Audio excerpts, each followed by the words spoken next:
Yeah. Huh? Hello, hello.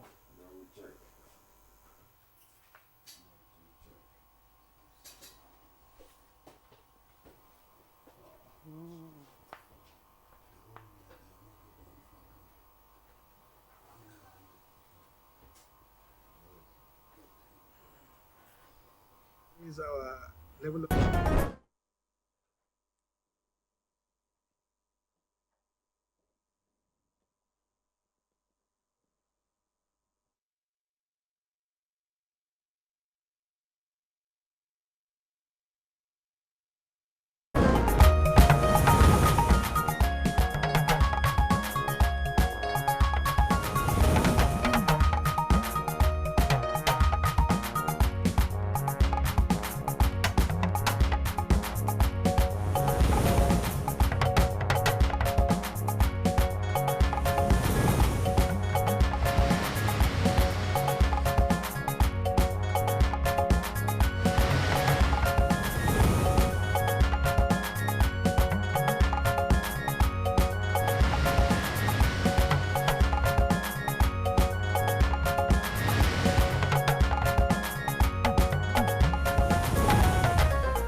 Council of State passes vote of confidence on President Bola Tinubu's administration.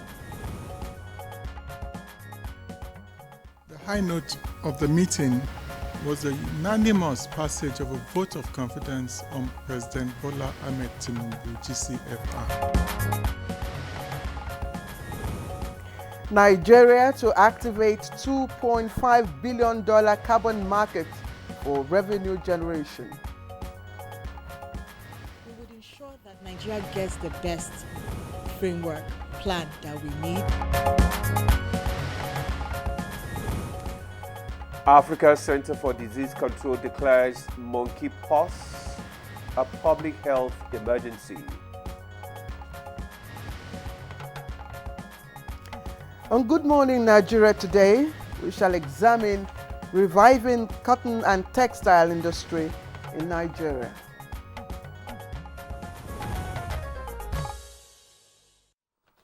The beauty of our culture as a people is not just in the tongues that differ or obvious peculiarities, but also among many other unique features, the allure of our apparels and attires. Absolutely, Demola, absolutely. And of course, both of us exhibit that this morning. From the south to the west and to the north and east, Nigeria's strength in her dressing is loud, colorful, and clear. And that is why across the world, anywhere you go, the ashoke, the siago, or of course all other types of apparels known as cotton is seen and appreciated. That's true. Let's take you back a little. One of Nigeria's formidable natural resources is cotton. One wouldn't mention the vast human resources in the country without highlighting cotton as one of the major raw materials and drivers of the economy through the textile sector. And for decades, the relevance grew over the years, putting the country on the world map with exports that ran into millions. Now, the textile industry used to be Nigeria's largest employer of labor and has long been a prominent component in the country's manufacturing sector. But before the 1990s, Nigeria had also the second largest textile industry in Africa, only after Egypt, with more than 200 active factories, especially across some major cities. Demola. That's true, Claire. I remember in those days we used to go to Aswani. And I knew you were going to say that because if you were in Lagos, Of you course, cannot miss the Aswani market Aswani, along the Solo. and all that stuff. Honestly. But today, the story has changed. The textile industry is arguably diminishing. A once vibrant revenue earner, major employer of labor, and the bulwark of industrialization is now gasping for breath. A report compiled in one of Nigeria's foremost dailies in 2023 indicates that only 20 textile industries are currently in operation in Nigeria. This is credited to a former chairman of the Textile Manufacturers Association of Nigeria, Senator Walid Jibrin. And the Nigerian textile industry, beautifully woven with a wide range of products from prints, wax, guinea, brocade, attracts a large volume of processing and manufacturing activity, especially before the 1980s. But in between the years, large number of industries became highly deregulated and development started dwindling. Now, the progressive downslide lost some gains in that process, making Nigeria again a bench warmer in the business of textile. Perhaps the end to this might be in sight with a recent move by the government to kickstart the resuscitation of the moribund cotton and textile industry in the country. It's an ambitious venture christened the African Cotton Sustainability Program 2030. The target is reportedly to create over 1.4 million jobs annually in the cotton and textile sector. This is our focus today as we delve into revamping the cotton and textile industry. My name is Ademola Adoye. Welcome. And I'm Claire Adelabo Abdulrazak. And I dare say, Demola, that both of us, and indeed the NTA is one of, those agencies that are really helping the textile industry to exist. And you know why? Because it's a policy here that, of course, we put on our native apparels, and so I say kudos to us. Kudos to us. Of course, we are live on the network service of the NTA, and we will, of course, join our colleague in a short while, Dennis Adekunloye, who's on the morning news. But much later, Chukwudi Okudibwaja will be joining us for the newspaper review. So let's get on with the news now, and Dennis Adekunloye is right here with us. Dennis, good morning. Good morning, Claire, and good morning, Ademola. Good morning, Nigeria. Here is the morning news. Members of the Council of State have passed a vote of confidence in President Bola Tinubu and his ability to lead the country to greater heights. This was at the first meeting of the Council under President Tinubu.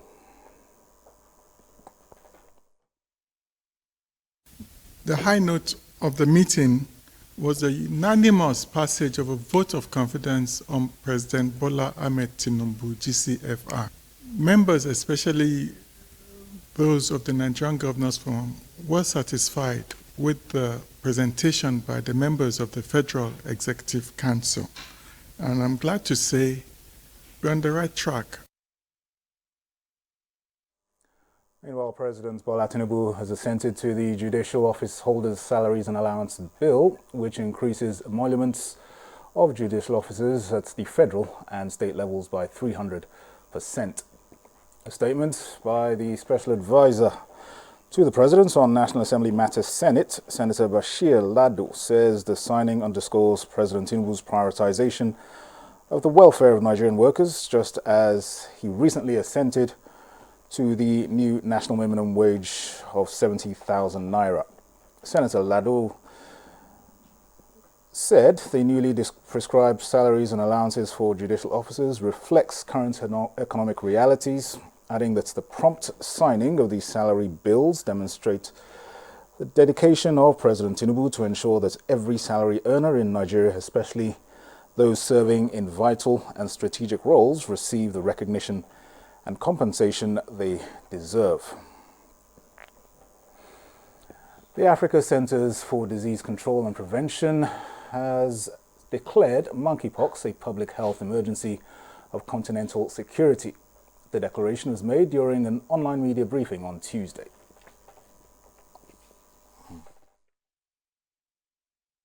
Africa CDC working together with all partners in one coordination mechanism that we decided to put in place will be able to finalize a joint response plan. We have to raise our level of alertness and at the same time develop our efforts. Nigeria and 5 Nordic countries are advancing discussions on expansion of trade and diplomatic relations. Minister of Foreign Affairs Yusuf Tuga, who hosted his counterparts from the 5 countries said technology transfer, particularly in CNG and renewable energy, was top on the agenda. Key partners in an array of areas, not only global and regional security, but also trade and investment, promoting human rights. We are also looking to partner with them on that. We have NASENI, for instance, National Agency for Science, Engineering and Infrastructure. They're doing a lot with solar, with even the CNG that we're talking about. Nigeria is set to activate a $2.5 billion carbon market. And this is as the Intergovernmental Activation Plan Committee is putting structures on ground to ensure Nigeria leads the market in Africa. The 2-day brainstorming session in Abuja is also targeted at growing revenue from the non-oil sector. How do you ensure that your economy, while decarbonizing, is still able to sustainably grow? And so we would ensure that Nigeria gets the best framework plan that we need. Compliance maybe for the larger emitters, where it's a lot easier to have those MRV systems in place. And then we could still have a voluntary market or more like an Article 6 type mechanism. Well, those are the news highlights for now. Good Morning Nigeria continues with Ademola and Claire after this break. Good morning.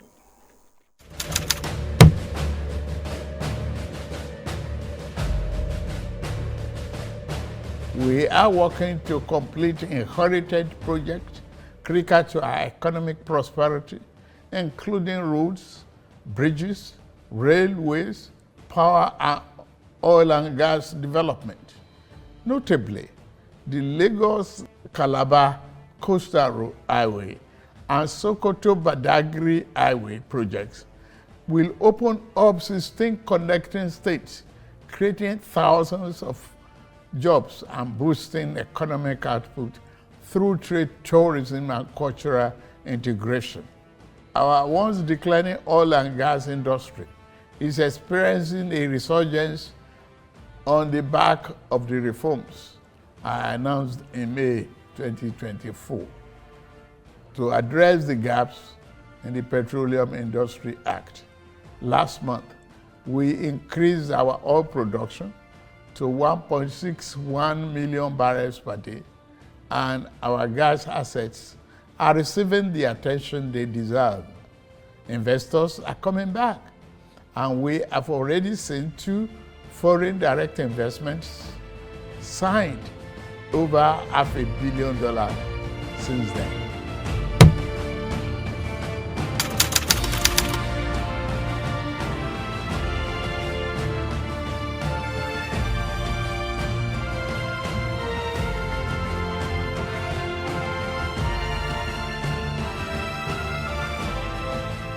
The new Milo 3-in-1 Milky and Creamy is truly milky and contains calcium. No need to add milk for that rich, creamy cup, which helps to nourish and energize your kids.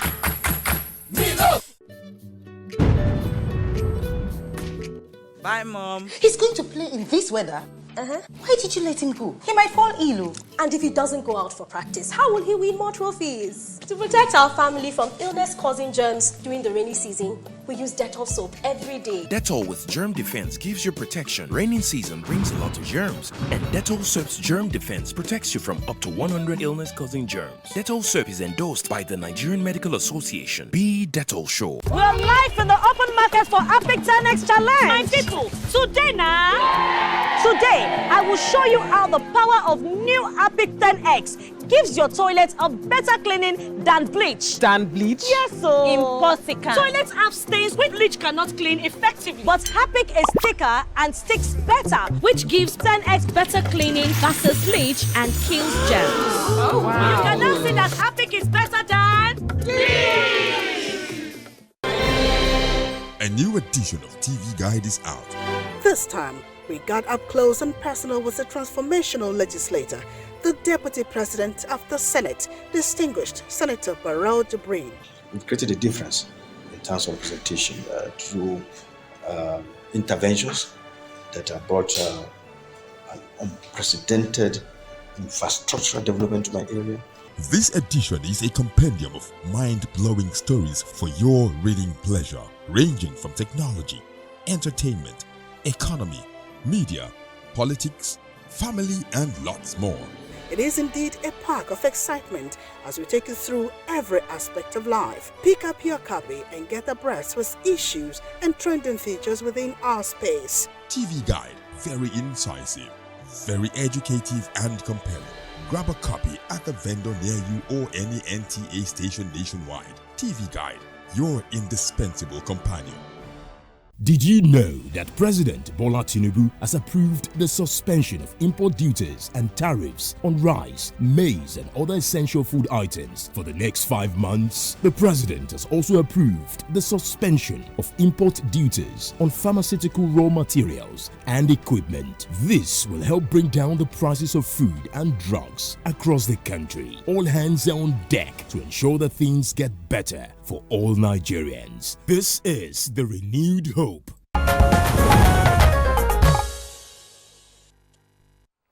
Thanks for staying with us. You're still on to Good Morning Nigeria on the network service of the NTA. Up next is Newspaper Review.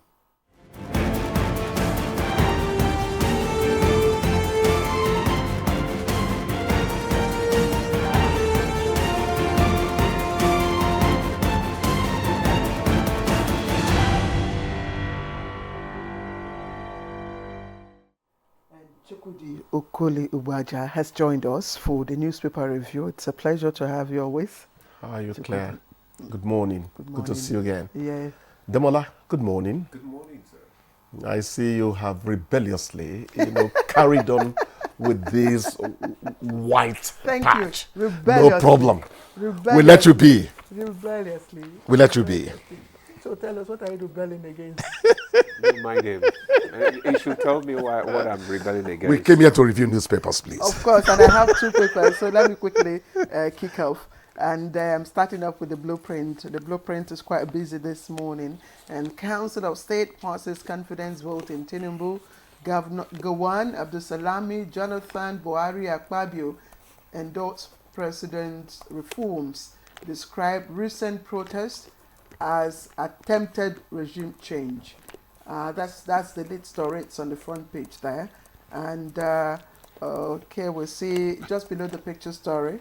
For unremitted 4.1 trillion naira, Senate sustains queries against NUPRC, NIS, police, others, revisits 2019 audit report.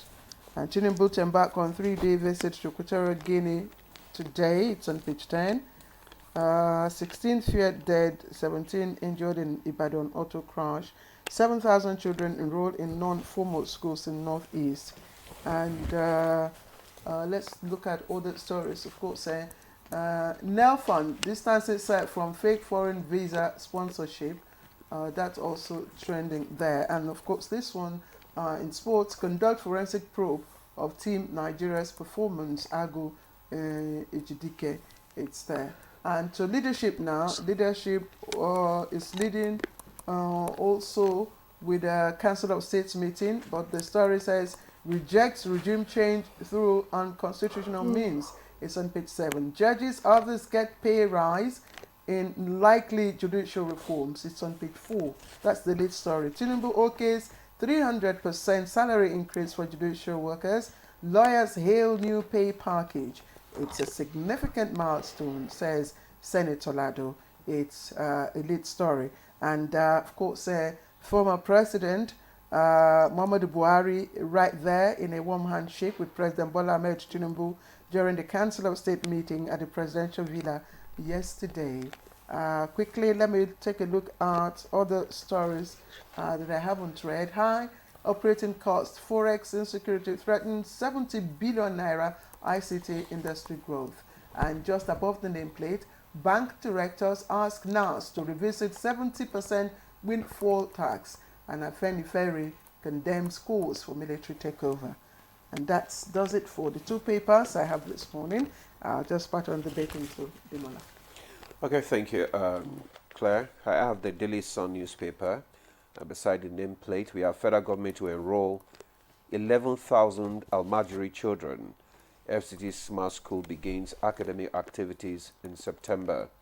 The details can be found on page 28. And the major headline reads, mass protest, no to unconstitutional change of government. Council of State berates protesters asking for Tinubu's ouster backs president. Details on page 6. NUC identifies problems of Nigeria's tertiary institutions, lists poor funding, misgovernance, corruption. Details on page 28.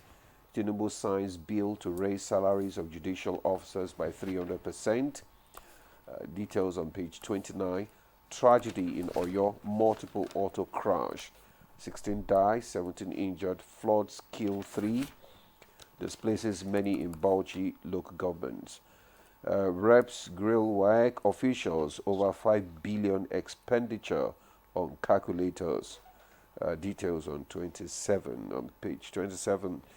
Bishops demand review of economic policies, says hunger triggered end bad governance protest. Details of the story can be found on page 8. And the front page picture, we see the president with members of the State Council meeting in Abuja yesterday. Chooks, over to you. Let me start, let me do a bottom-up approach.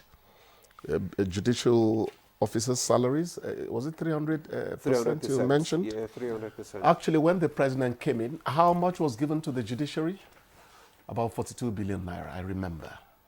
And people said, oh, it's to ensure that they give judgment in his favor. Is he still seeking after another judgment? And he's done this. You see, you have to track a man's reputation. Don't be petty. The tendency to see that way initially was high, given who we are, how we think. But this tells you that he's plotting a path towards making these people reasonably self-sufficient. So that one Yahoo boy will not say, Oga, 10 million, they wait you. And the man thinks, this 600,000, what they get at the end of this boy, I think I should try his money. Make him reasonably self-sufficient. That is how their salaries are in climes we try to imitate. I think it's a highly commendable thing. Thereafter, if some of them remain corrupt, we know that these ones are sworn to being bad forever. It's a I really appreciate what has happened. It's very important. Yeah. That's not to say that clear salary is not important as well. Broadcasters should be next. Well, of course, you know? We laud the action yes. of Mr. President. But again, like our boss Chukwu, they used to say in those days, but I don't want to say it. The onus lies on, the judge. Oh, our boss who said the anus lies on your instead of onus. Clear. Lies on the judiciary now. Yes. Thank you. The welfare is a big challenge. That's just what I want to say. Thank you so much. This is now a challenge for our That's judiciary. It. To do what they ought to do, and to let indeed the court be the last hope of the ordinary man. Exactly.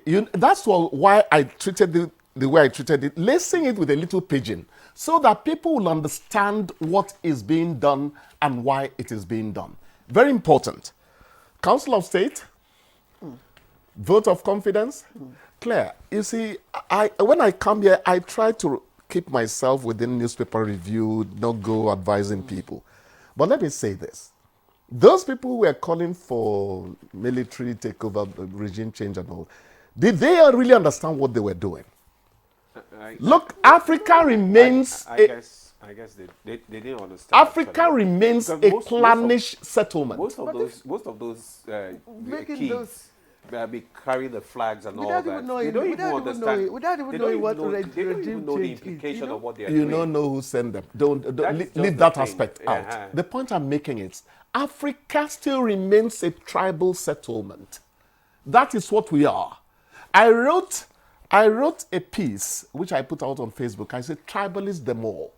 Africans have degrees of tribalism, but they are necessarily, because of the way they are, clannish people.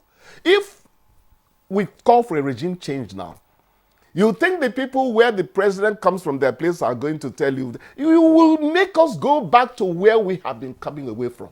Let us be careful. Whether the person is Igbira, whether the person is Efik, whether the person is Hausa, let them be, please. Let us learn to think better. You know, Chukwudi, I want to say two things. Please. One, regime change in a country as big as Nigeria. Thank you very much. Is almost it is not Niger. It is not. It is not. It is not Burkina Faso. This is one. Nigeria. That's one. It has to be democratic. Yes. Then secondly, Demola, ECOWAS needs to sit up. ECOWAS needs to sit up because people are seeing what is happening within the ECOWAS sub-region. You know, you find Niger, you find Burkina Faso, you find this. These are African countries. You know, going through again backwards through military, regime changes, and ECOWAS is there, and ECOWAS is watching. What do you want ECOWAS to do? No. ECOWAS needs they remain recalcitrant. ECOWAS needs the olive branch has been shown to them. They discard it. They ignore it. ECOWAS needs to go back to its objectives. Okay, what are the objectives? Good governance, for instance. ECOWAS needs to, enable the protocols or the supplementary protocols, that stipulate good governance and begin to even find ways, strategies to enable governments, do the needful. Obasanjo had a method. They call it peer review. We compare notes. We can still do that. Exactly. We can still do that. You understand? So these are not necessarily willing, the big state. Yes. But there are other mechanisms within the ECOWAS instrument that they can use, to ensure that these African countries, you understand, enjoy dividends of democracy. Yeah, that's which the point. Is what is pushing, the lower people, into quickly. I hope you are concerned about the spread of mpox. Oh, in fact, you've talked about it. Demola didn't even want to see the picture. No. Those lesions simply put me off television. No. It was unsightly. Yeah, no.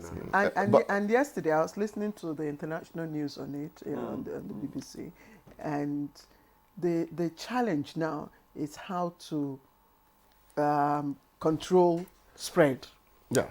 It's how to control spread. I don't think it's infectious. I think it's contagious. I'm not a doctor. It's contagious, not infectious. But let me stop there in case doctors don't agree. They said you get it through contact. That's contagious. Yes, that's contagious. Yes. So, okay, that's contagious. Yes. So you have to be very careful. Touch. You have to be very tactile. Yes. Yeah. And the vaccine that's available. 10 million needed, but only 200,000 available. You really track the news. Yes. So that's not good enough. That's not good enough. Yes. So there is we need to, and fortunately, the NCDC boss yesterday on the network news said yes, we've had no death, emanating from, unlike other African countries. Exactly. But we do have cases. Yes, we do have cases. We do. Yes. But given our size and population, you would have expected more of it here. We have been doing well medically, really, for some time now, starting from COVID time, in terms of numbers, Yes. I don't know. The other story, maybe we could end on that note, on a sporty note, is the call by... what was his name now? Who? By Agu Ejidike, for a forensic investigation into the Nigeria's, poor performance at the Olympics. He's not calling for a forensic investigation into non-preparedness. No, he said, I'm just reading it the way he said it. He said, conduct forensic probe of Team Nigeria's performance. So you said non-preparedness. You want to beat people who have started getting ready for 2028. Immediately they left France. You want to beat them? I beg you. Look, there's no magic in life. Some of the reasons some of us have not made money was that we were thinking about salaries all our life. These demons have not paid. If you teach money sense to your children from when they are 5 years old, they will never become poor people. Africa should learn what preparation is all about.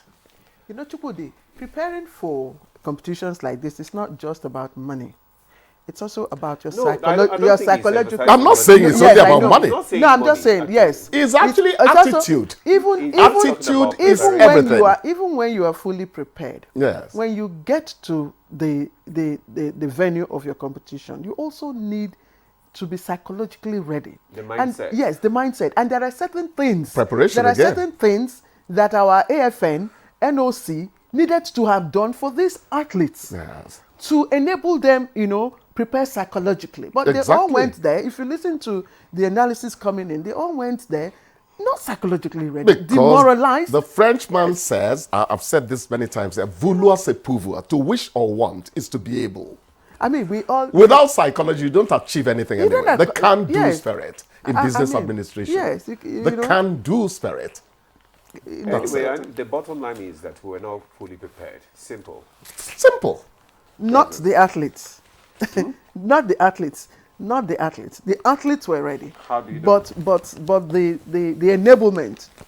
The enablement was yes, not there. Yes, the enablement was not there. With 12 billion. Anyway, I guess I'm done. The 12 billion was not enabled. Okay. I hope we will. I hope we will be able to have time to really do a thorough review of what transpired, and we'll get the likes of Chioma Ajunwa, you know, who of course helped us with our first. God bless the woman. Yes, and Miriam Ali, the likes of Yusuf Ali. You know, these are people who went, you know, to the Olympics. You saw I can do it on their faces. What happened with Toby Amusu, actually? I mean, that was the greatest disappointment for all. No, she came third during the semi-finals, but her time, the time she clocked, was not enough to place her in the final. But at the initial, at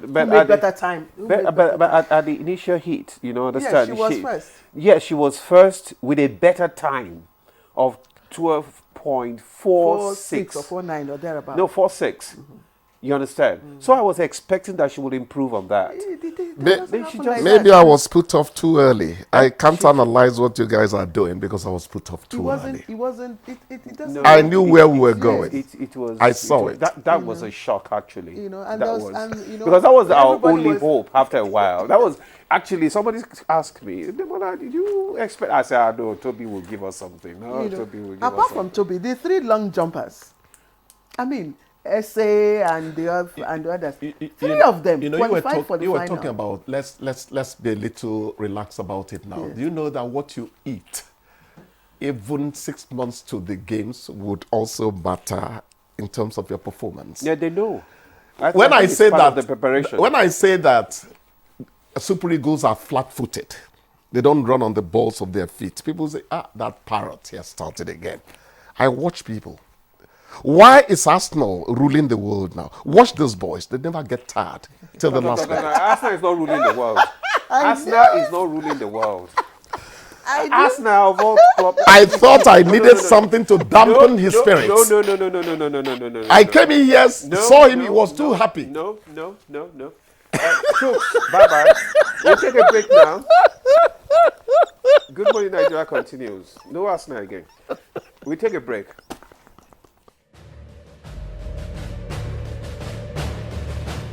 Our administration has shown its commitment to the youth by setting up the student loan scheme. To date, 45.6 billion has already been processed for payment to students and their respective institutions. I encourage more of our vibrant youth population to take advantage of this opportunity. We established the Consumer Credit Corporation with over 200 billion to help Nigeria to acquire essential products without the need for immediate cash payment, making life easier for millions of households. This will consequently reduce corruption and eliminate cash and opaque transactions. This week, I ordered the release of an additional 50 billion naira, each for NEL Fund, the student loan, and Credit Corporation for the proceeds of crime recovered by the EFCC. Additionally, we have secured $620 million under the Digital and Creative Enterprises (IDICE), a program to empower our young people, creating millions of IT and technical jobs that will make them globally competitive. This program, including the 3 million technical talent scheme, unfortunately, one of digital centers was vandalized during the protests in Kano. What a shame.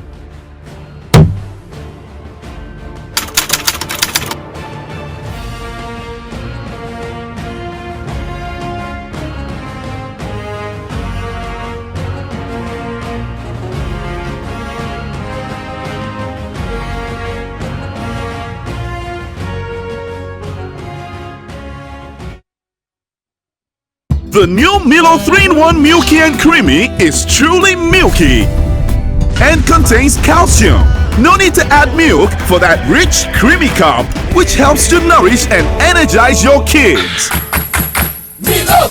Relief is coming. More wages, reduced costs. Nigeria's national minimum wage is now 70,000 naira and it will be reviewed every 3 years. The federal government will commence immediate implementation and state governments are being encouraged to follow suit. With the presidential CNG initiative, transport costs are coming down. Are you a car owner or a transporter? Visit www.pci.gov.ng to find out how you can benefit from switching to CNG. This is the renewed hope. NTA Television College Jos, with a pedigree of producing indelible professionals in the media space and an affiliate of the prestigious Ahmadu Bello University, Zaria, for the award of Degree in Mass Communication, calls on prospective candidates to leverage on the following courses it offers for 2024-2025 academic session. BSc Mass Communication, those with minimum admissible score of 180 and above who sat for the 2024 JAMB/UTME and direct entry,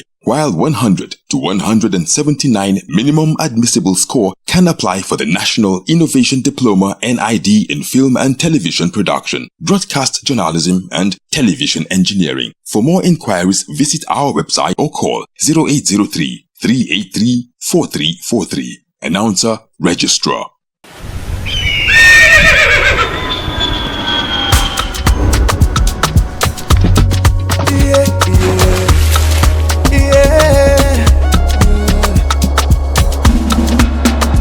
From the Atlantic across the savannah to the Sahara, we rise, a land of the free, we know they tire. We dream great, our spirit is undying. Resilient, rooted like palm tree, we swear in colors, with undying demand. We make solutions, we ignite passion, yeah. Diversity is unique, we are more than the solution. We are Nigeria, strengthened in unity, we know they carry last. We are Nigeria, together live the dream of a land with great destiny. We are Nigeria. I am the real Nigerian. Brought to you by the National Orientation Agency, NOA.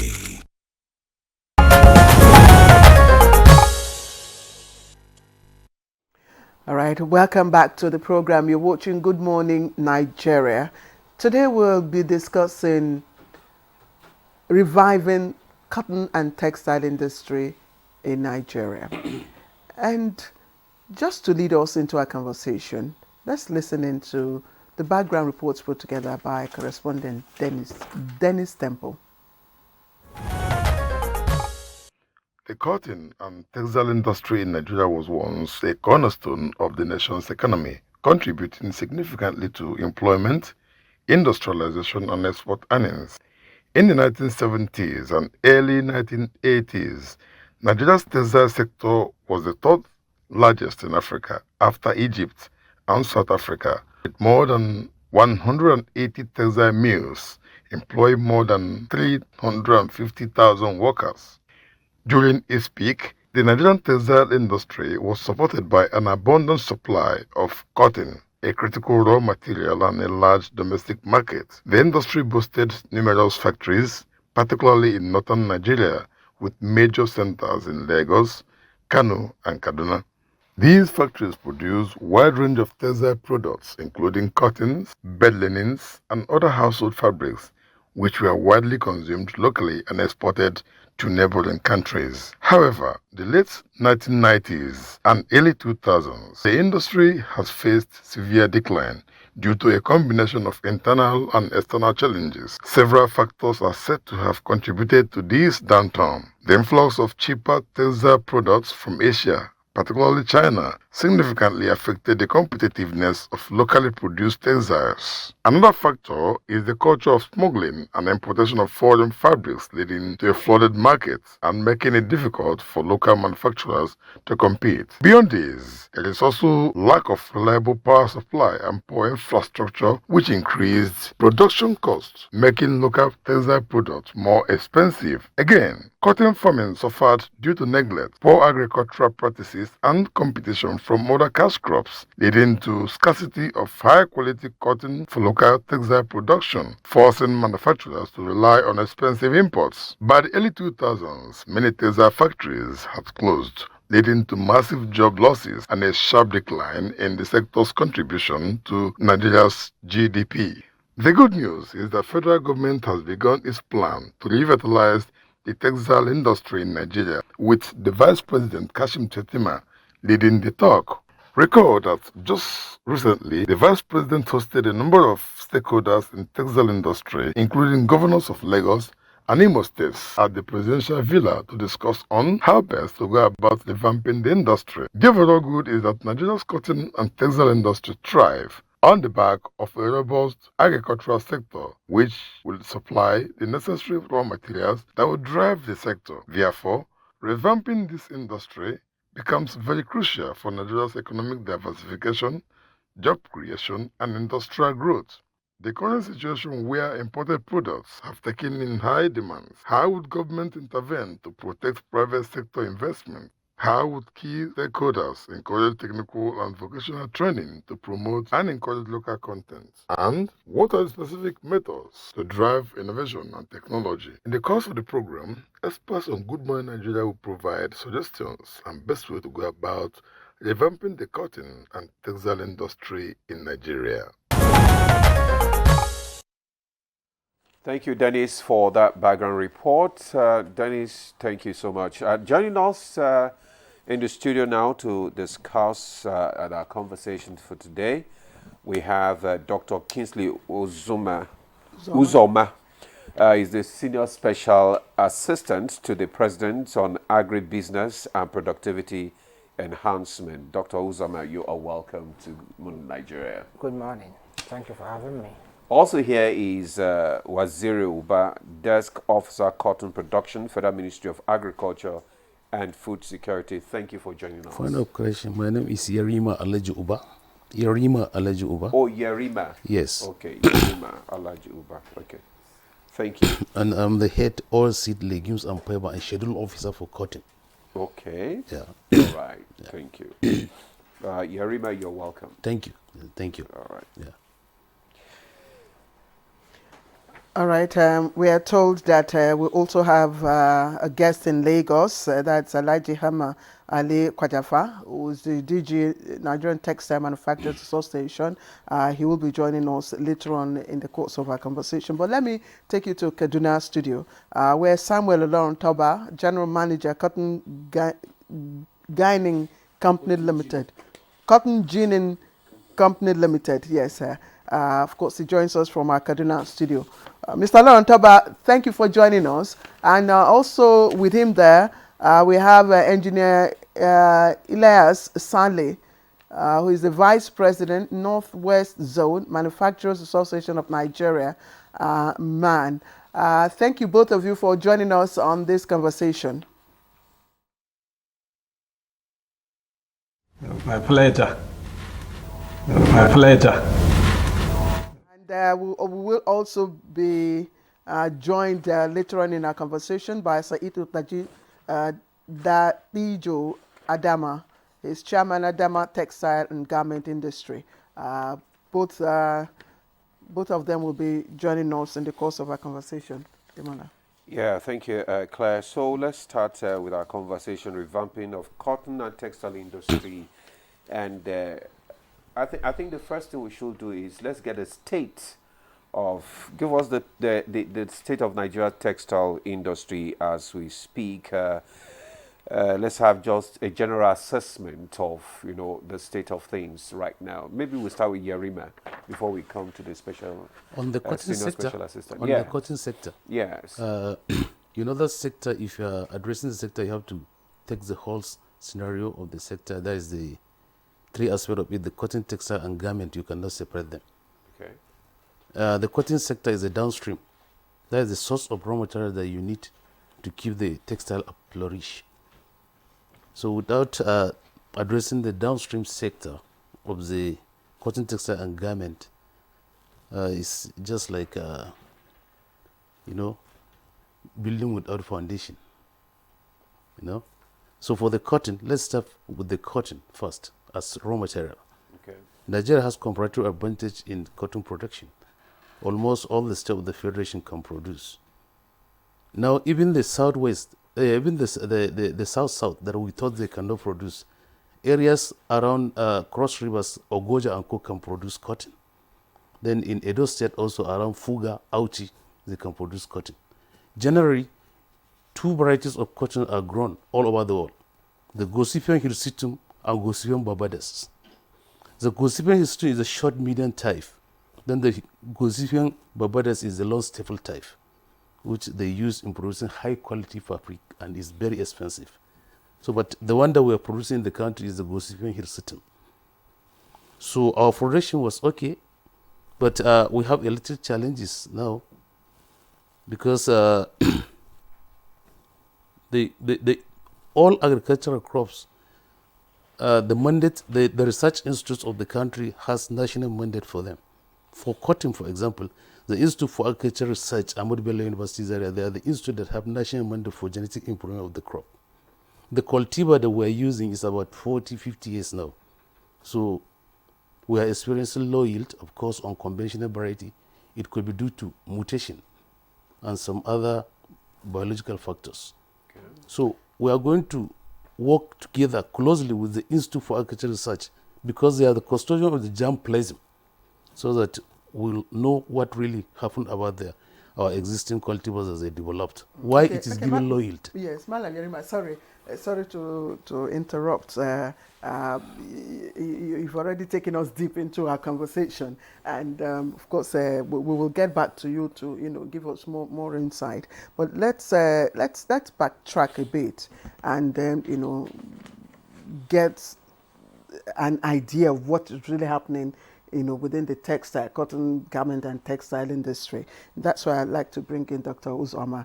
I mean, if you look at the statistics provided for us by NBS, from 200 textile industries to 20, from over 500,000 workers to 20,000 workers, and with high imports rate for us and all that. How did we get here? Well, like Alhaji Yerima had pointed out earlier, cotton was a major employer of labor and a major contributor to our GDP. Before we miscalculated, I can call it miscalculation. Prior to the introduction of the structural adjustment program, cotton, I will use northern Nigeria as an example. We had 1.2 million cotton farmers in northern Nigeria. We had 700,000 Nigerians employed directly and indirectly in the textile and garment industry. 700,000? Yes. And we are feeding the Nigerian markets and the sub-regional markets. Benin, Cotonou, the rest of them were coming to Nigeria. I used to hear from Aba, people come from Gabon, from Equatorial Guinea, from different countries in Central Africa to purchase garments, also from Kano. That's why you have the major garment markets in Kano, Kwantinkwara, and the rest of them. That was why they were established. They weren't established today. They were established to serve the Nigerian market and also the sub-regional market. And if you look at the dependency ratio of one Nigerian, one worker supporting 8 to family members and relatives. So if you now equate it, 1.2 million farmers, 700,000, 1.9 million times 8, it gives you 15.2 million plus that 1.9 million is 17.1 million Nigerians that lost the primary source of livelihood to another thing. So it took them time to pivot. So what that led to is a gradual collapse of the textile and garment industry in Nigeria. And also, why the textile and garment collapsed, also the raw material did not keep up with pace. Like he had pointed out earlier, the varieties we have in Nigeria have Sankot 8, Sankot 9, Sankot 10, 11, 12, and 13. Sankot 8 and 9 were developed in 1977. And Sankot 8, 1977, Sankot 9 and 10 was in 1983. Okay. And then 11, 12, 13 was 2003. So that's the last was 21 years ago. We weren't doing much better. And because he talked about changes, the climate, the adaptability threshold when these varieties were developed had changed. So the cotton responds to the climatic variables.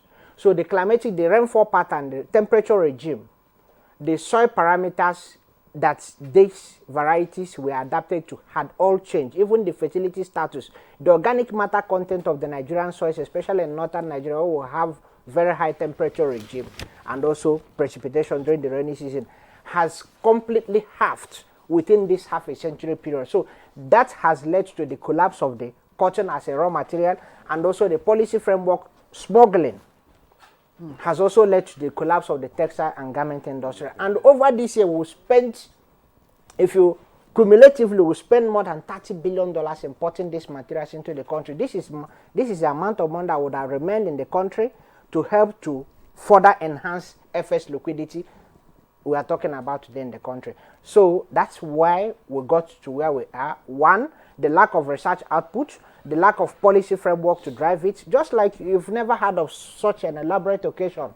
But because Mr. President is very keen on revitalizing the economy, diversifying the revenue base, diversifying the FS base of the nation, that was why cotton, cocoa, cashew, sesame, all the primary export commodity products, he had given a clear mandate that he wants them reactivated, rejuvenated, recatalyzed for growth, for impact. You talked about smuggling. Can you, explain that, for us within the context of our conversation? Well, smuggling also helps to cripple the local industry because we are competing. I will give you an instance. We are competing with China. Last year, Chinese export of garment and textile materials to the world was $320 billion. So there is no way we can compete. They are giving extensive subsidies to things we cannot afford. And they want to, even in the interim, even without making profit, the government wants to make sure that they maintain a dominant position with the market. So that's the Chinese government. I'm using any other government. Okay. Every other government. So Nigeria is a major market. We have a very large population, 200 and something million people.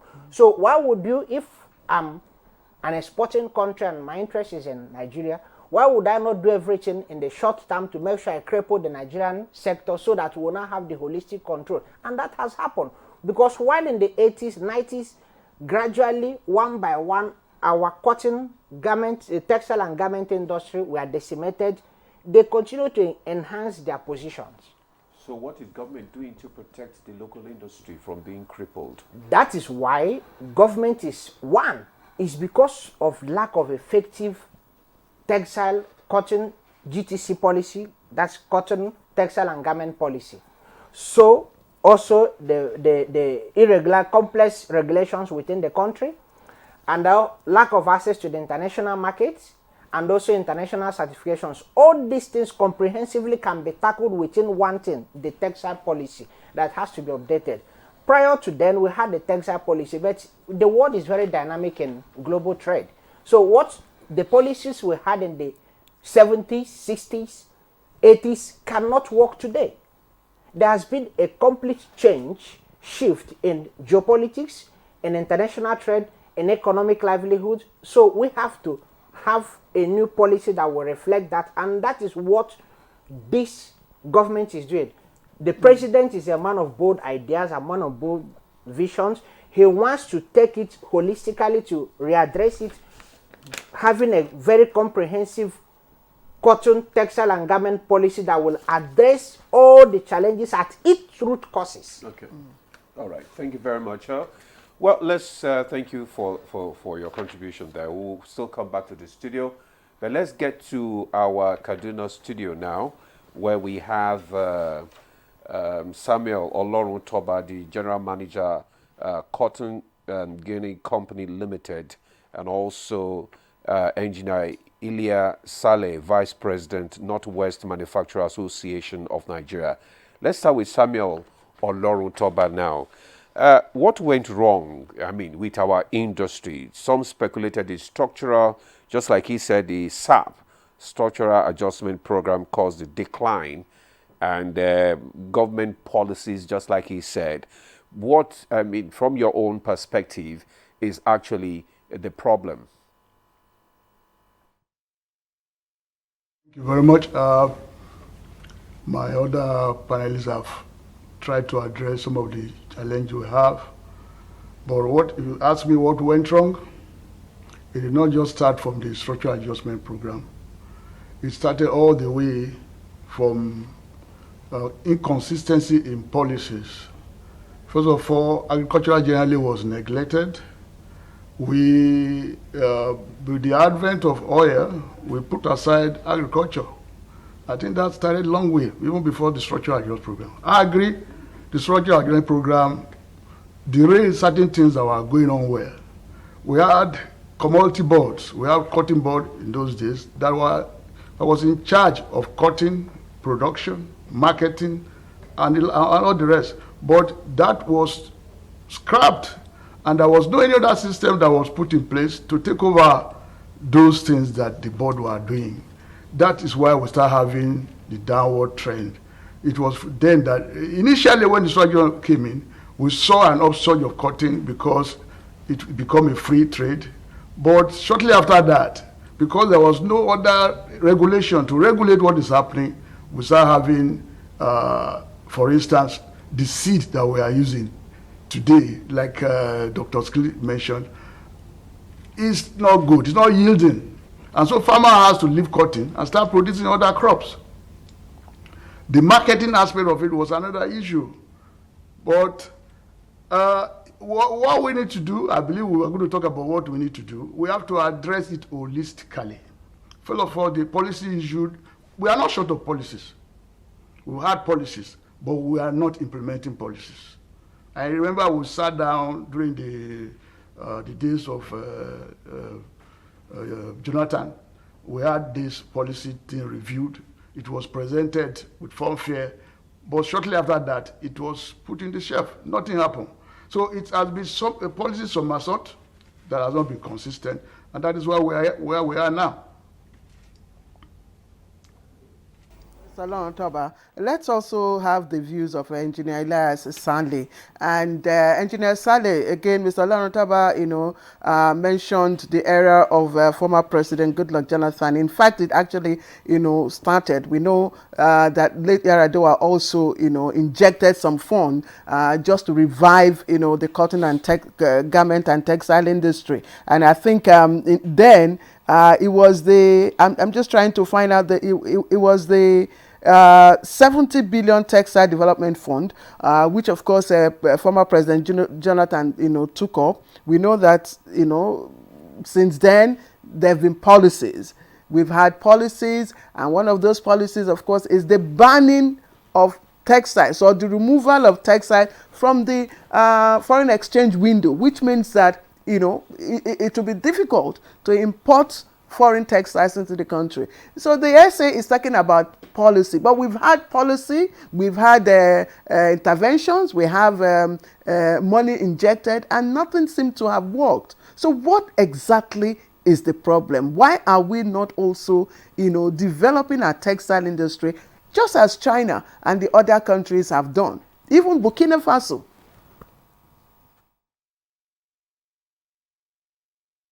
Thank you very much. You said a number of policies have been done to reactivate the ailing textile industry and the entire value chain, but it's not working. In fact, the textile intervention was 100 billion, not 70 billion. It was upstand from 70 to 100. And many textile industries have benefited from that. Unfortunately, when those funding was provided, a lot of promise were done to make the textile work so that this textile company can be able to service these loans. But none of those things that were promised by the government materialized. For example, we were promising a major problem of textile industry is patronage. And government is a large purchaser of textile product. We have the military, we have the relief agencies, but they are not patronizing the local industries. So that really, the textile company had retooled their manufacturing company, they bought new machinery, modernized their operation, but the products they produce are not being sold because of the cost and price competitiveness. You see, the cost of production becomes so high because we had very high, non-absent of electric supply. Energy is very expensive. The LPO we used to produce steam to dye our textile products becomes so scarce and very expensive. And the AGOs, all the vital things become so. Before the intervention of the funding, the textile were promised that they are going to enjoy concessionary tariff, power tariff, the energy, gas, and LPFOs, but none of them materialized. So I think that that made, and then like the issue of smuggling and the counterfeiting comes.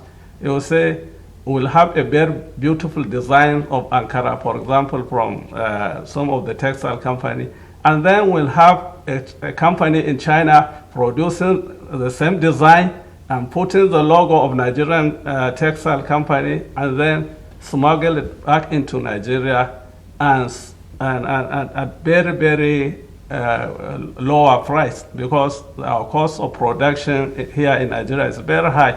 And like Dr. Ozuma was saying, the issue of SAP really also contributed a lot in the decline of textile industries, because our naira were devalued, and unfortunately we are not importers, we are not exporters, so we find ourselves using so much naira to import our raw material and spares and then machineries. That add to the cost of our product, because we had to pass it to consumer and the consumer buy. So actually, if we had also the textile garment policy also is current. In fact, there is the Manufacturing Association of Nigeria just recently review the textile garment together with the Minister of Trade, Industry, Trade and Investment, and it's there lying in the ministry, not implemented. So we had a robust policy. If that policy is implemented, I'm sure the turning around of the company will be across the corner. And this problem has been really documented. In fact, there was a research that was sponsored by UNIDO, was done by a textile consulting firm, Garzi, who spell actually the real problem and what need to be done to turn around the fortunes of this industry, but the implementation is not there. So we have an issue of policy, and also we have the issue of dearth of technical manpower. Our universities and polytechnics are not producing the right engineers and technologists because they have up-to-date, antiquated training facilities. Because you say the institution will be using what we call the shuttle looms.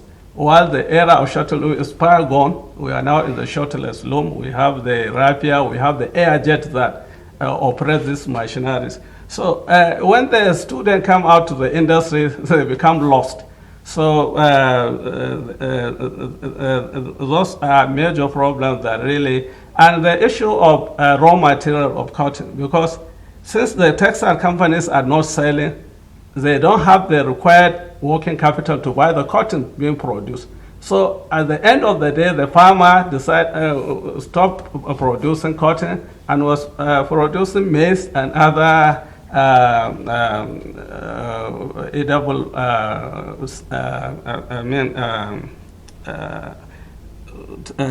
agricultural produce. So and what the industry need not only cotton, we need what we call man-made fibers. We need synthetic fibers that are gotten from the petrochemical industries. Unfortunately, our refineries are not working, so we cannot get the man-made fibers that, because like polyester and nylon, because 50% of raw material in textile today around the world, including what I'm wearing, is polyester. So you say that cotton alone, because it's competing with other agricultural produce, so there's a need to what we call establish the core industry, which the core industry, that means the petrochemical plant, the iron and steel, the iron steel to be providing spare parts, and also there are local fabricators of machineries also that will also assist them. And then the petrochemicals can produce raw material for manufacture of polyester, nylon, and other products. And we also have our forest.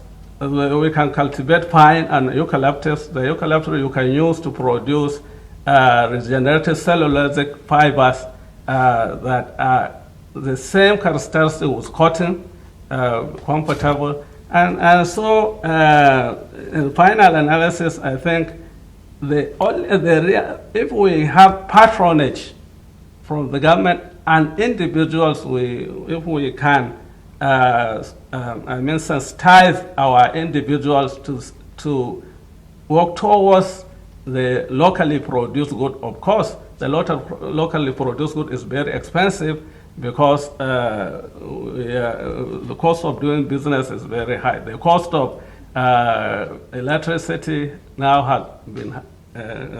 had gone up dramatically.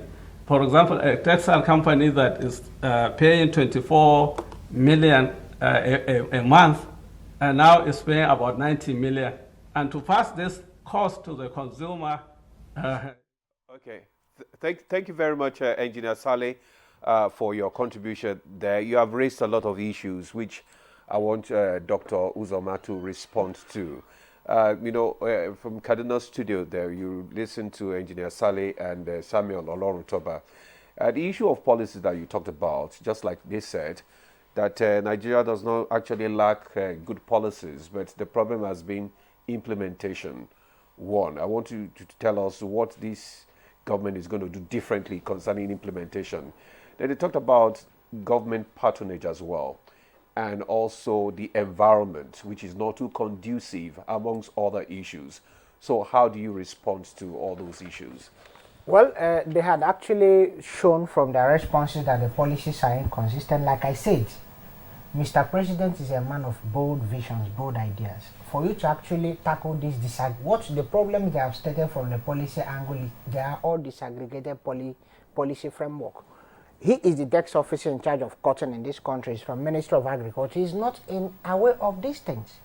Because you cannot take away the foundation from the house. The foundation of this sector, CTG, is cotton. So this, when you take it from the engineering point of view alone, you will not be able to address the prevailing factors, like the source of raw material he's talking about.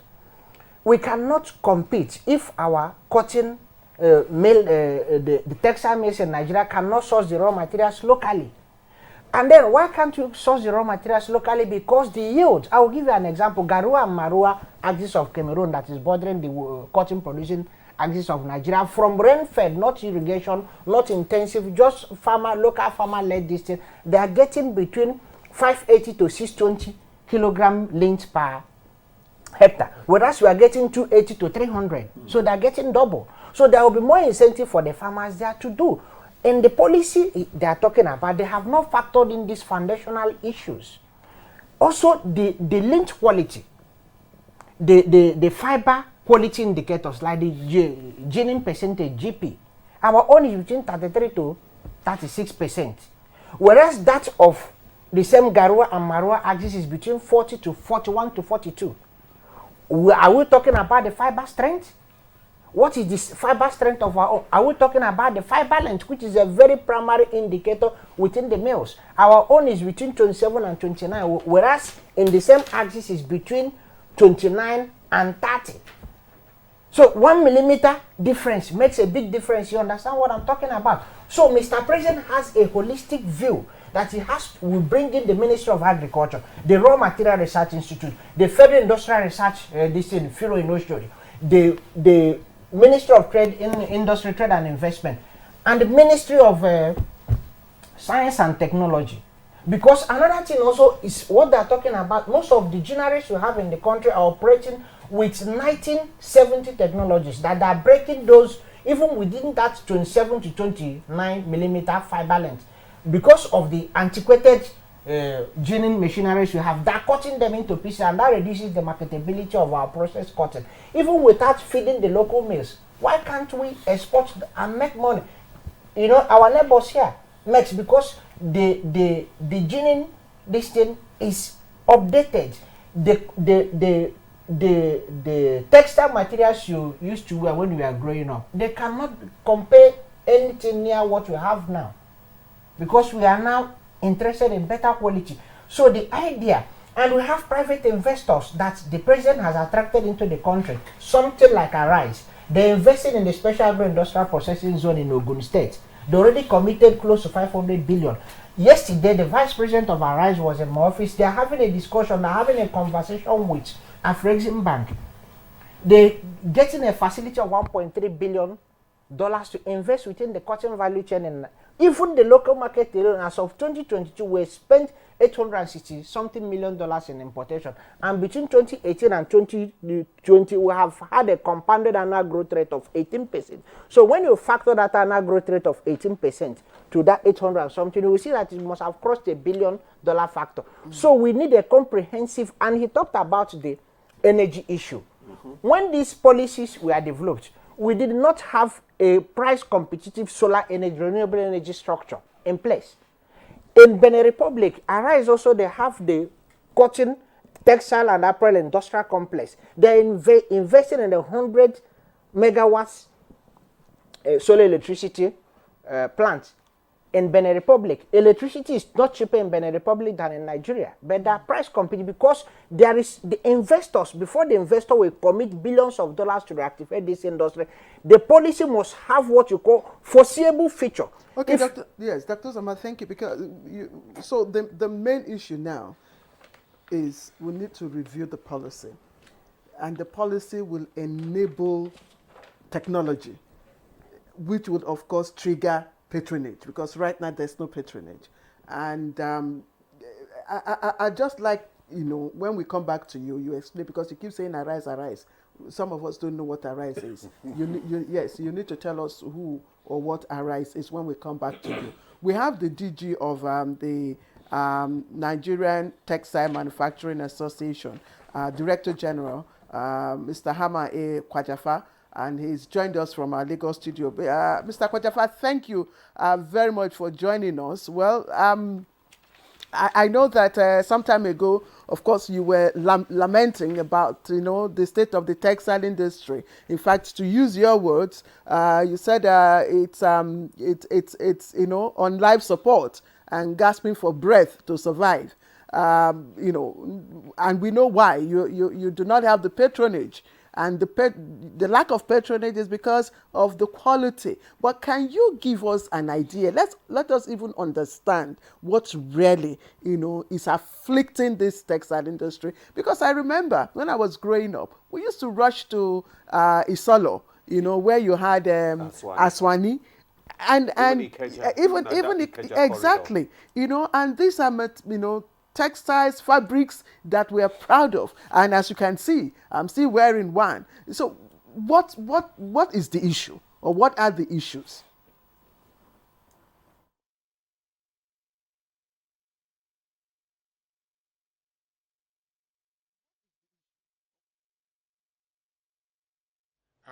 Thank you very much, Claire. And good morning, Nigerians. You have stipulated everything, and the members of the panel have said everything about the challenges. Honestly, what is more important now is to have the solutions, because review of policies should extend beyond this administration, and we must have a commission that there should be continuity. There's no sustainability in our policies, and any government that comes introduce different ones. And we have the difficulty following up.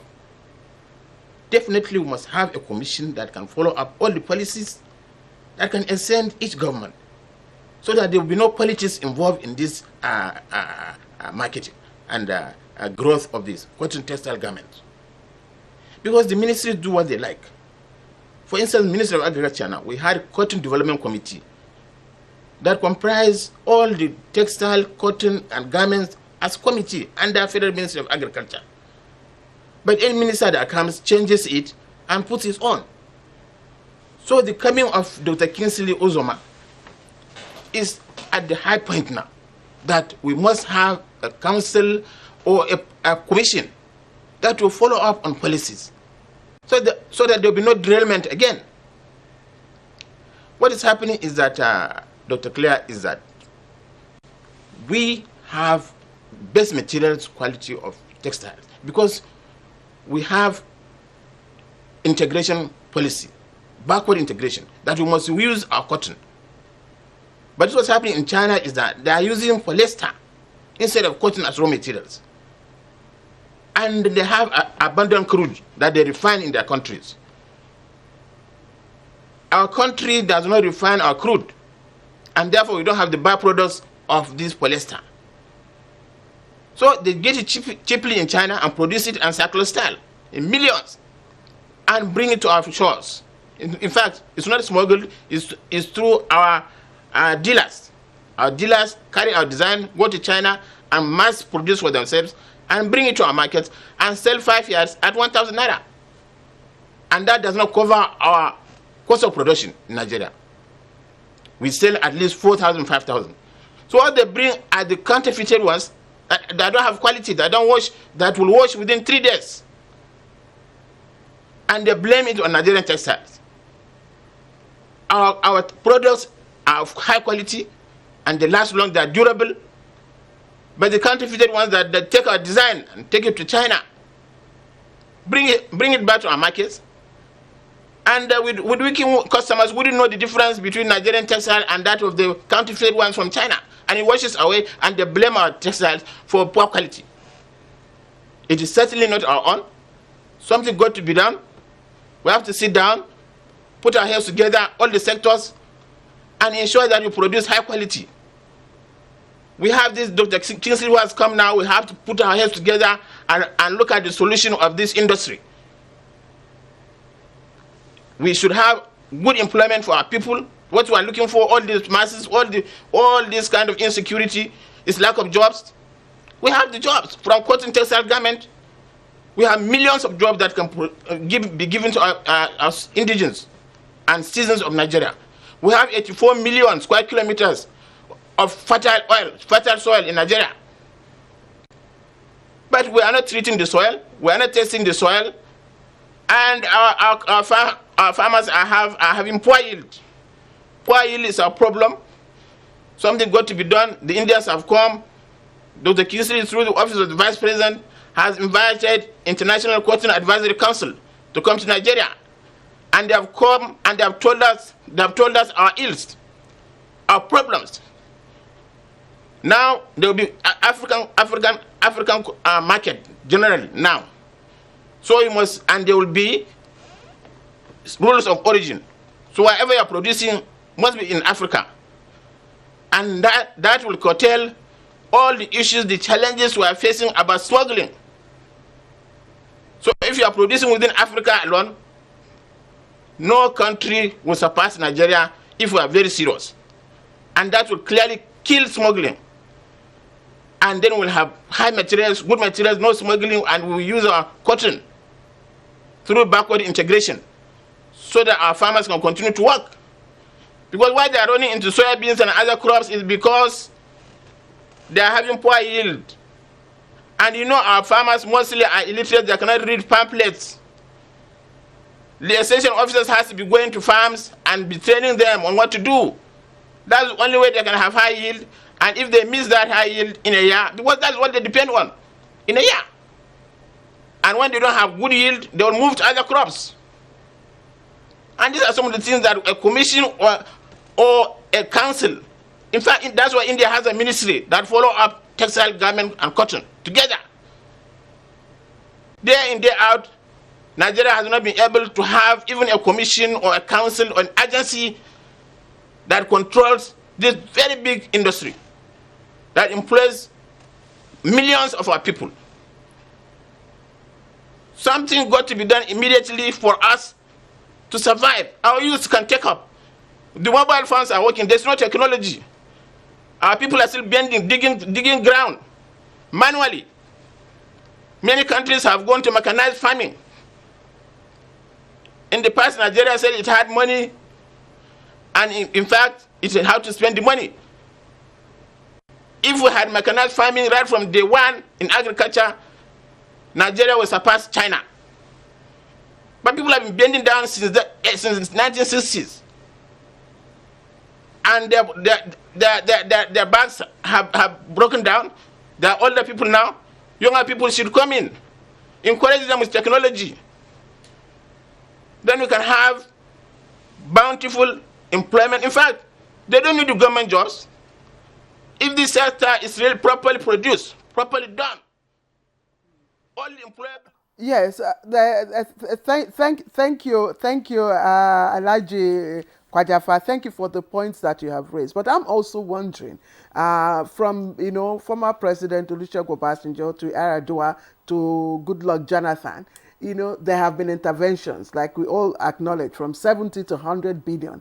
There have also been policies that have taken the textile, sector or segment, out of the foreign exchange window, thereby dissuading imports, and importation of foreign products. Yet this sector is still, struggling to survive. But let me ask Madam Yerima, is the textile, segment still out of the foreign exchange window?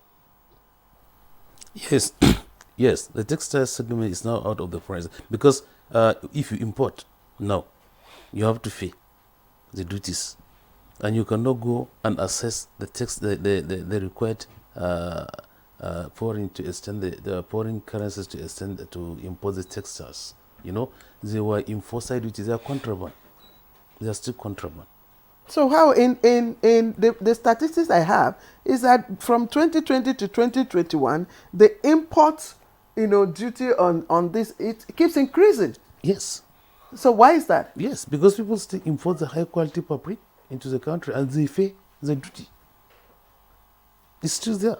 They pay the duty. Yes. Okay, I think Yes. I think one of the things is to discourage the Yes, it's to importation of discourage this, importation but the of importation is still going on. But let's come to Dr. Uzoma. But there are some issues that that Kwajafa raised, which I wanted to speak to, especially the issue of this smuggling, because even Adire that is made, you see them smuggling. Yes. They now smuggle it from. We now have different, different grades of Adire, Adire. especially smuggled from China into the country. But the director is calling that we should go to Kano. I don't know. Just hang on a bit, because we have not actually introduced Kano in our conversation since we started. So maybe we should just get a feedback from Kano. Then you can now, be able to respond to all the issues there. And from Kano, we have the chairman, Adama Textile and Garment Industry, Seidu Datijo Adama. You're welcome. We want you to respond to what we have been talking about here. What exactly is the issue here, and what do you think is the major problem and the way forward?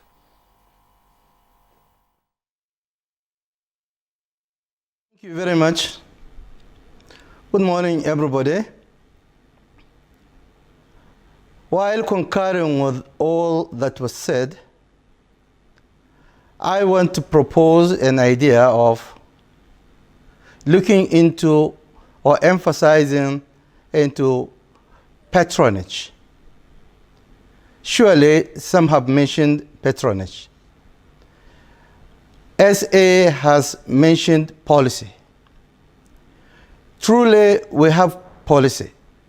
Fortunately, I'm part and parcel of drafting the policy, which is current now. But the implementation part of it is a great challenge. Secondly, holistic approach to the issue. Past governments have tried their best to see that there is proper implementation. Unfortunately, to the best of my understanding and knowledge, the implementation is partly done. Many of us have benefited from interventions, but the interventions are not holistic in most cases. One other thing I want to emphasize is that the commission that Director General mentioned is very essential. For the past 15 years or thereabout, we have our bill at the National Assembly that will address all these issues mentioned. If this bill is assented to, I learned that it has passed second reading. What is the delay? Simple, difficult statement is sabotage. There is a great sabotage to the agricultural sector. There is great sabotage to the cotton production sector and the CTG policy as a whole. I want to say it clear. As a manufacturer in textile for the last 46 years, I established my own industry myself. I concluded that there is internal and external sabotage against all the policies started right from Chief Obasanjo's period to date. Most of the policies have been frustrated at one stage or another. This frustration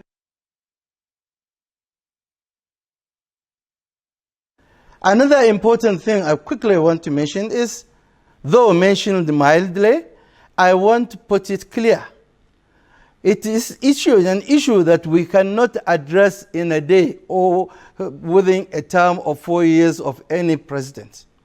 It's an issue that we have to address it intelligently, tactfully, patriotically, systematically, with policies being reviewed and strengthened, and implementation strengthened, and all other necessary things being carried along.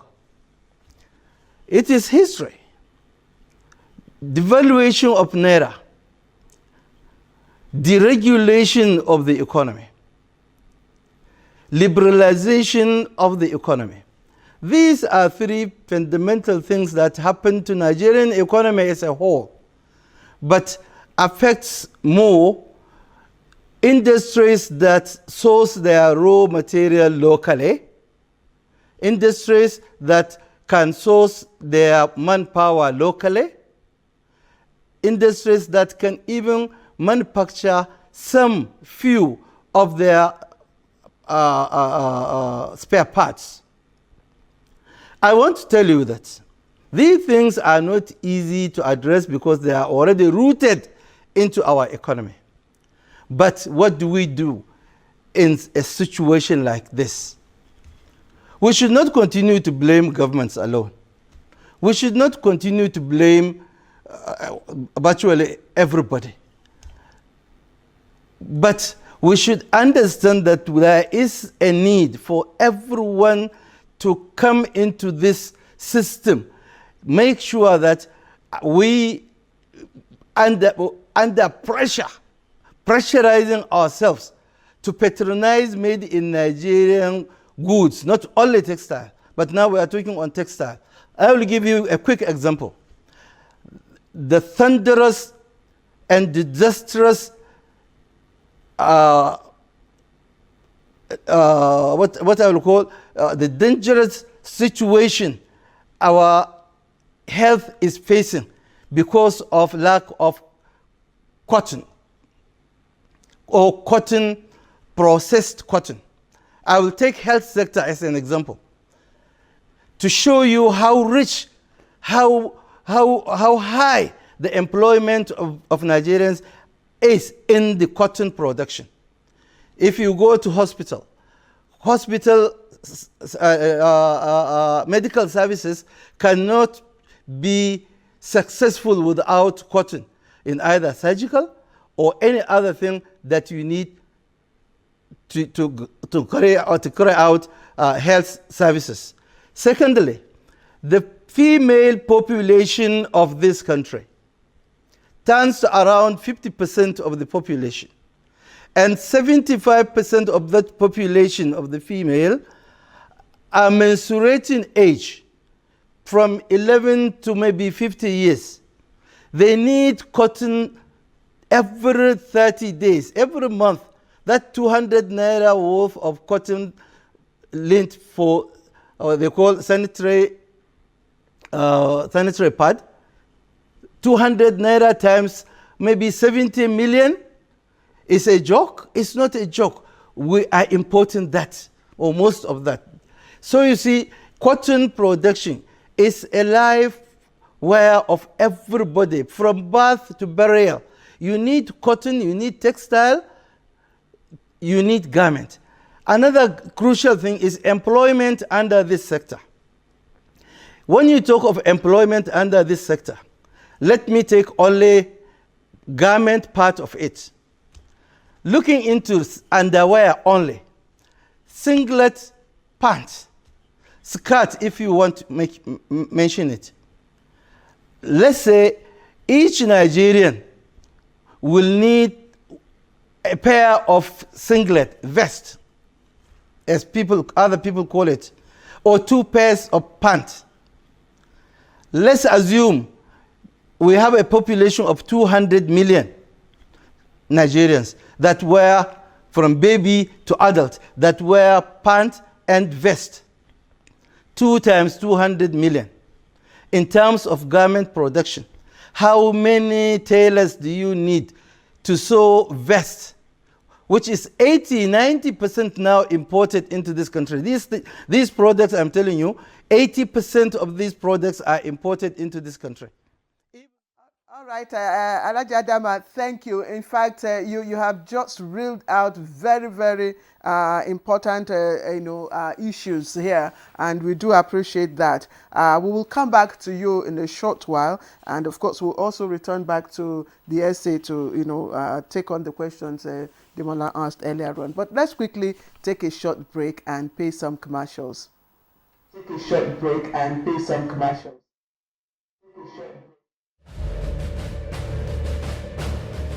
As the president of this country, I must ensure public order in line with the constitutional oath to protect the lives and property of every citizen. Our government will not stand idly by and allow a few with a clear political agenda to tear this nation apart. Under the circumstances, I hereby enjoin protesters and the organizers to suspend any further protest and create room for dialogue, which I have always acceded to at the slightest opportunity. Nigeria requires all hands on deck and need us all, regardless of age, party, tribe, religion, or other divides, to work together, reshaping our destiny as a nation. To those who have taken undue advantage of this situation to threaten any section of this country, be warned. The law will catch up with you. There is no place for ethnic bigotry or such threats in the Nigeria we seek to build.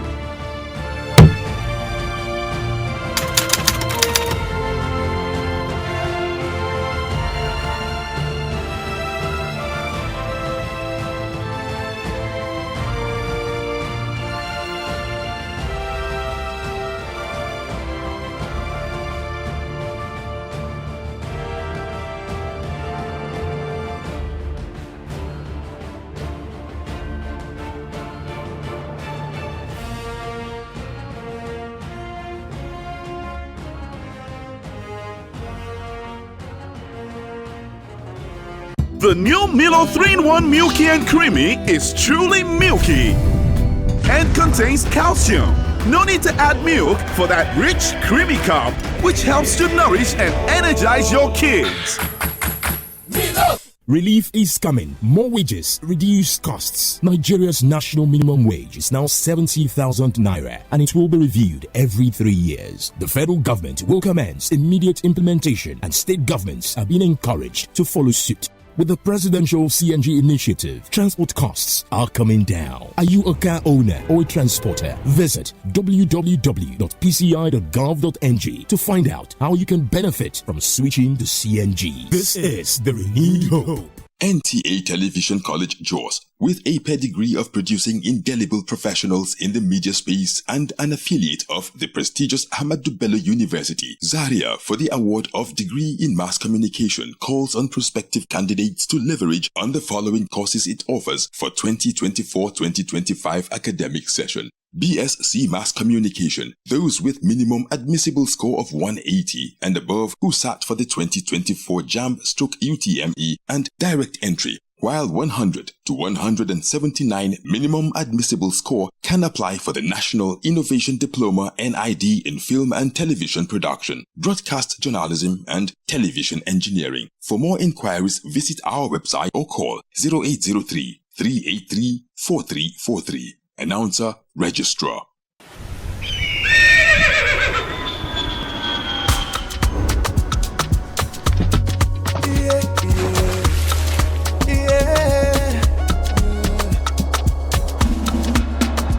From the Atlantic across the savannah to the Sahara, we rise, a land of the free, we know they tire. We dream great, our spirit is undying. Resilient, rooted like palm tree, we swear in colors, with undying demand. We make solutions, we ignite passion, yeah. Diversity is unique, we are more than just nation. We are Nigeria.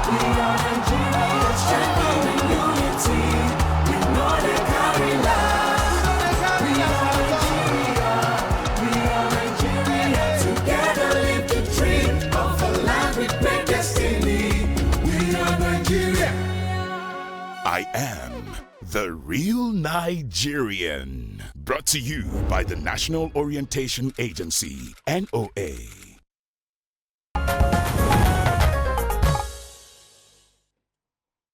Yeah, welcome back. You're still on to Good Morning Nigeria on the network service of the NTA. And our discussion is revamping of a cotton and textile industry.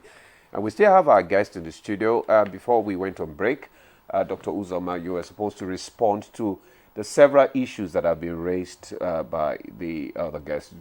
Don't let me take too much of your time. Just drive straight into those issues. Well, I've listened to all the key industry players. However, I pointed out earlier that this is an administration that takes bold step. A man of bold vision is leading the country. So all these gaps we've identified, communication gap, holistic approach, it is still that holistic approach. Even if you are going to have a commission, that is what a holistic policy will let you know. I told you yesterday the vice president of Arise is a major conglomerate that is involved in design of export processing zones or special. So in Nigeria here, they are manning the special agro-industrial processing zone in Ogun State, which is the most robust and the highest. The entire class is $580 million for 8 states. However, in Ogun State alone, they are investing $400 million to have is an 5,000 space. They are developing 2,000 first, the special agro-industrial processing zone. And within that zone, they are having another specific targeted to the cotton, textile, and garment sector that they're already raising 1.3, having a negotiation with Afrexim Bank to raise $1.3 billion. Afrexim Bank is a major investor in the partner with the Arise Group. And the African Development Bank has also bought shares. They started in Gabon with timber processing. When the government said they will not export Rottenberg, and they came in and met the president of Gabon, and they started to process the timber into its finished product and exporting, and that doubled their distance. So now they have all these bits and pieces of policies, and they have said that we need a comprehensive policy that will address the gaps in each of the policies. I have not said there is no policy or there are no policies. We have policies, but they have like the last businessman from industrialist from Canada spoke. We need a holistic approach, and that holistic approach has to be anchored on a document that is implementable, that is transferable, that will give like a letter of comfort to the potential investor. Because what is also lacking is not also on the government side, it's also from the business side, that the businesses in Nigeria are not investing even that amount of money, the intervention that was given out. I was just trying to read out the basic machineries for the garment and textile, not cotton, garment and textile, this thing. You have the spindles. In the whole world, you have 234 million spindles. In Nigeria, we have only 291,000 spindles. What? Because this thing is just economy of scale. Because cotton is a low margin industry. So you only make your money when you have economy of scale. You have the rotors. We have 9.6 million rotors. We have only 12,000 rotors in Nigeria. It is not the duty of government to buy rotors. There is already existing incentive for importation of these industry-based equipments in our trade policies. Tariffs, they all enjoy different preferential treatments and tariff treatments. You have the weaving looms. You have 2.7 million weaving looms globally. We have only 8,500. We have knitting, 101,000, have only 80 in Nigeria. So when you look at these countries have been able to enhance their CTG sector, bring down the cost, the unit cost, they invested massively in this infrastructure. And that was based on government policies, finding that these are the areas that will be targeted, because when you look at the incentive you said I was giving, it was not specific to these different disaggregated components that drives the industry to growth. And also the issue of using made in Nigeria. I will go back to statistics. You know, I will give countries of socioeconomic, similar socioeconomic pattern like Nigeria, Bangladesh, Vietnam, India, Pakistan, and Benin Republic. I will also include Uzbekistan, that is rising up, that has been able within 5 years to increase its export of cotton and textile materials from $1 billion to above $4 billion within 5 years. If you look at Bangladesh, Bangladesh export is 49.5 billion, call it 50 billion last year. Their import was only 13-something billion. It means that they are a net exporter. And when Bangladesh started their textile policy, they look at the measure, they did the SWOT analysis. The weakness is the lack of the raw material. In Bangladesh, they began to invest in producing cottons of high fiber quality, different quality indicators, the ginning percentage, the fiber length, the fiber strength.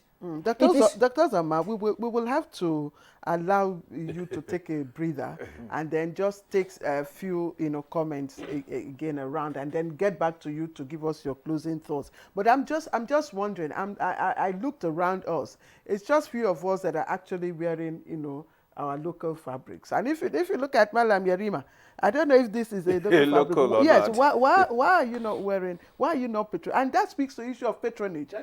Yes. That's the local patronage the textile mills are advocating. Government should make for announcement that everyone is a Thursday, Friday, civil servant should wear local fabric and go to the office. Yes, but there was a time. Yeah, we need during an announcement like that. Yes, we need that. We need that to come. That on Friday, so you need that to. And the paramilitary people should use the local textile materials to sew their uniforms and everything. Even the boots that they are using, they can do it for them in Aba. And the precision is there. Malam Yarima, let's start from change begins with me. Why are you not patronizing? You are the desk officer. Hold on. Yes, let's leave Mala because of time. Because of time, please. Because of time, we need to go to our Kaduna studio where we still have Samuel Olorutoba and engineer Saleh so that we can have their own parting shots because of time. So we have been following discussions. Let's have your parting shots now. Let's start from Mr. Olorutoba.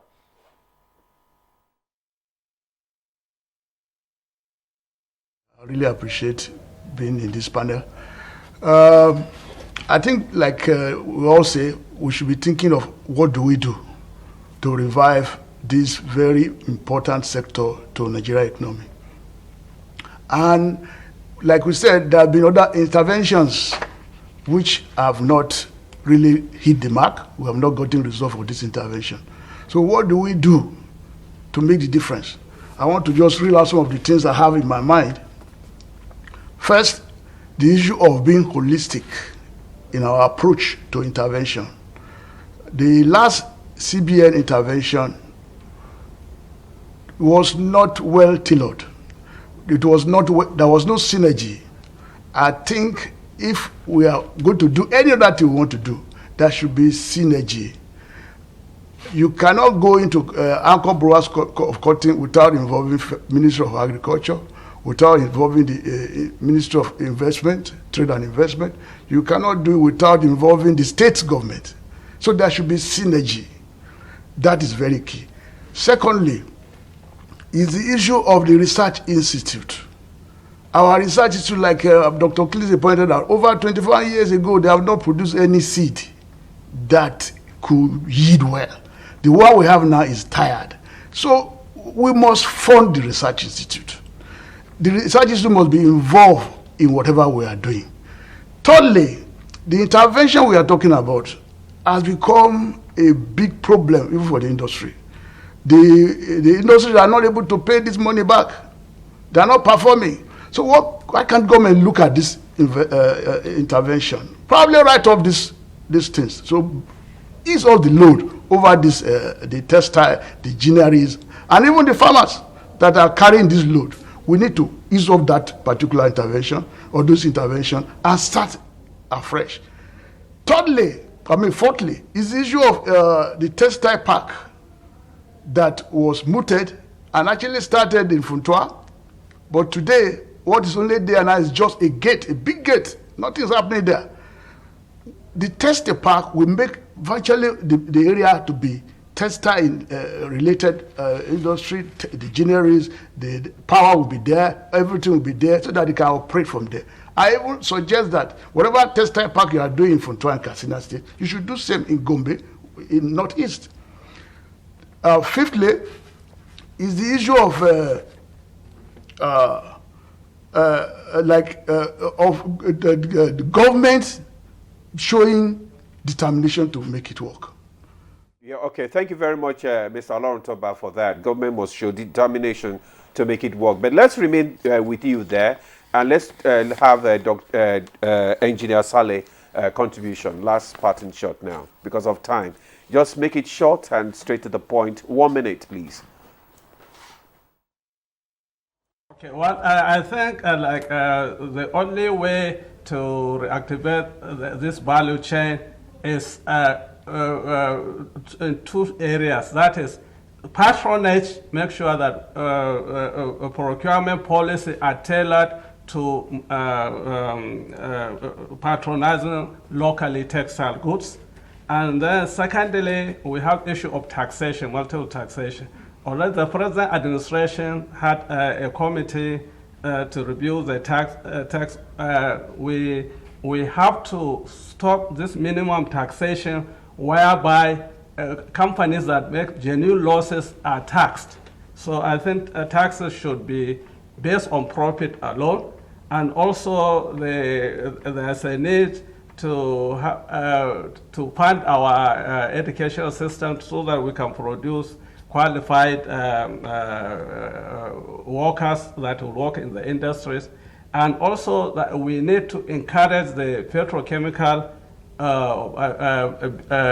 to come back on the stream to produce alternative raw material and the issue of concessionary pricing for our energy is very vital, because the textile industry is a state of sorry state, and it should be in an emergency situation. These countries that develop their export, they are giving concessionary tariffs on electricity, gas, and major oils that drive these industries. Going to cut it short. We apologize for that because of our time. We are running out of time, seriously, so we have to come back to the studio. Let's just have you just give us, just in 30 seconds, your parting shots. I like your remarks. I want to talk on the cotton sector. 30 seconds. The cotton sector. Okay, go yes. ahead. We have to do everything possible to bring the sector back. You know, there are some basic things that are supposed to be there. Like Dr. Kingsley was talking about the cotton length, fiber quality, trash content and everything. There is a peculiar equipment that we are using to determine all these qualities, but they are not there. The high volume instrument. So they must be there. They must be there to increase the competitiveness of Nigerian cotton. All right. Okay. Thank you very much. We go to Lagos now, where we still have. Where's in Lagos now? Kwarafa. Okay. DG manufacturer. DG manufacturer. Yes. Okay. Fine. Kwajafa. Can we just have your parting shot, sir?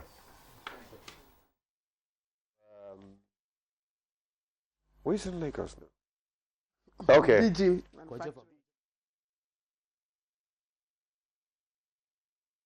Very much for coming back, because actually I was going to complain. We should have an autonomous research institute. The Agricultural Research Institute we have in Zaria is controlled by both the university and Federal Ministry of Agriculture. It should be autonomous. Our agronomists are running away. They're not staying in one place. There's no research institute without an agronomist. If you don't have agronomists, you cannot run any research institute. And then the funding we're talking about, they know this, the import is allowed. So normally they tax 10% of textile levy on any import of fabric. And a lot of money has been gathered. We have up to trillions of naira to set up this textile council. Sugar Council is doing their own. They have a levy, and they are using it to have their own council in Federal Ministry of Industry. Textiles should have their levy used for the textile industry, both cotton and textiles. There's a lot of money there. We don't need interventions. That money is supposed to be grant to textile companies to work and prosper and have a commission and work on employment and bring people like Dr. Kingsley. Thank you very much. Thank you very much, Alhaji Kwajafa there, for that contribution. Last, let's just have your parting shot before we now close the program. Well, I've listened carefully to all the industry players and stakeholders. The current administration under the leadership of President Bola Ahmed Tinubu is very much committed in diversifying Nigerian economy, diversifying our FS sourcing. That is why prior Nigeria was previously member of the International Cotton Advisory Committee, which is the United Nations of Cotton, is a committee, association of cotton producing, consuming and trading countries, and Nigeria was removed. That is a platform where we leverage market intelligence, access to research training, market international certification, and giving us pathway to international markets. If you look at this Arise, the feasibility study that was commissioned by Afrexim Bank, all the data source came from International Cotton Advisory Committee. As a proactive government that is interested in reactivating and rejuvenating this sector, I was given the mandate to make sure we get these people back, and they came back, and Nigeria was in principle admitted because the Vice President made a commitment that Nigeria would pay. Dr. Kingsley Uzoma, I'm definitely sure that we will have another opportunity for you to come, and then we can have a very robust. Can I give one thing on energy? Just in less than 60 seconds. 60 seconds. Yes. Energy, government has made very massive intervention, and thanks, we have good solar radiation in Nigeria. The DAS program, the distributed access through renewable energy scheme, is there a $750 million package that these companies can access to leverage access to renewable energy, where they will not be dependent on the variation in the global electricity market. Dr. Kingsley, I'm sorry. Kingsley Uzoma, Senior Special Assistant to the President on Agribusiness and Productivity Enhancement, would like to thank you very much for coming to give us these perspectives. Let me also thank Yerima, of course, Uba, who is the schedule head on seeds, legumes, and fiber, as well as the schedule officer for cotton at the Federal Ministry of Agriculture and Food Security. Thank you very much. We'd also appreciate our guests from Kano, Saidu Datijo Adama, Chairman Adama Textile and Garment Industry, and also the DG Ali Kwajafa, DG Nigerian Textile Manufacturers Association. He joined us from Lagos, and our guest in the Kaduna studio, Mr. Samuel Olorontoba, and of course Engineer Elias Sali. And to everyone for watching, we thank you for watching. Good morning, Nigeria. We'll be back same time tomorrow. By God's grace. I am Claire Adelabu Abdulrazak. And I'm Ademola Adeoye. Let's keep patronizing our local industry. Bye for now.